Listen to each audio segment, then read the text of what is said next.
मसरूर जुनेजो साहब, उन्होंने जब यहाँ पाकिस्तान कम्युनिटी के नुमाइंदों को, रहनुमाओं को, कोऑर्डिनेटर, सदर, चेयरमैन देखा तो उनके पहले अल्फाज ये थे कि मैं जब इस्लामाबाद से चला तो मेरा एक ख्वाब था, क्योंकि हमारी रिपोर्टें भी इस्लामाबाद जाती रहती हैं, मीडिया जो है वो बहुत तेज़ हो गया है।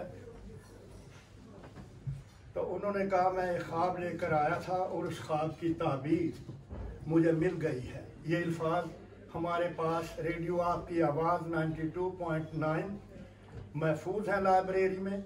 तो मैं समझता हूँ कि आज भी यही अल्फाज मैंने इसलिए दोहराए हैं कि सिफारतखाना के नुमाइंदे मौजूद हैं और ये भी खुश होंगे कि डेनमार्क, कोपनहेगन में और माल्मो में जो नुमाइंदे पाकिस्तान की नुमाइंदगी के लिए सच्ची मोहब्बत करते हैं, इनके जिस्म जहाँ हैं, इनकी रूह पाकिस्तान में है।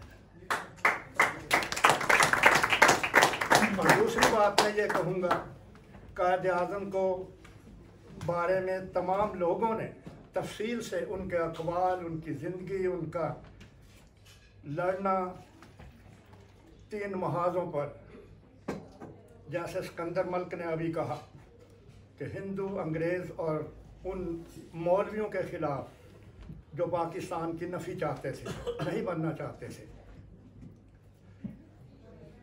ये कल की खबर है, अमेरिका के वज़ीर ख़ारजा और उनके तर्जमान और एक कांग्रेसी रहनुमा ने ये कहा है कि भारत में निचली दर्जे के हिंदुओं, मुसलमानों और मसीहों को आज़ादी नहीं। भारत जो सेकुलर जमहूरियत का दावेदार है, वो एक हिंदू रियासत की तरफ बढ़ रहा है और ये दुनिया के लिए ख़तरा है। जाकर इस रिकॉर्ड को देख लें। अब मैं कायद आज़म से की बात करके अपनी बात को बहुत शॉर्ट करूँगा। राजा बाबर साहब ने कहा कि हमें इजहार ख्याल के लिए घंटों चाहिए। कायद आज़म को खराज तहसील पेश करने के लिए हमें खुलकर बात करने के लिए काफ़ी वक्त चाहिए, लेकिन मैं बड़े ही मोहतरम हैं, बड़ी अच्छी बात करते हैं, मेरे अजीज़ हैं।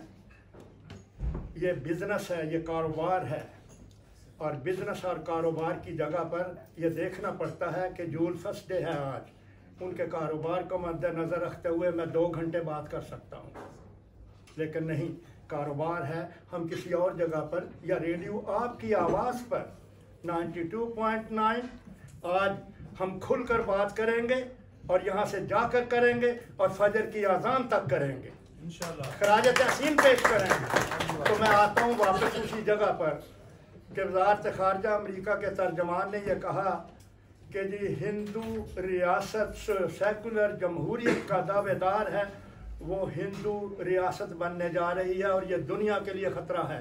कायद आज़म ने 100 वर्ष पहले इसी ख़तरे को भांप कर कहा था कि जब लॉर्ड माउंटबेटन वायसराय हिंद ने कहा कि आप पाकिस्तान क्यों बनाना चाहते हैं, उसने कहा कायद आज़म ने कि अगर मैंने पाकिस्तान ना बनाया तो मुसलमानों की नस्लें हिंदू की ग़ुलाम बन जाएंगी, लेकिन हम क़यामत तक ग़ुलाम नहीं बनेंगे।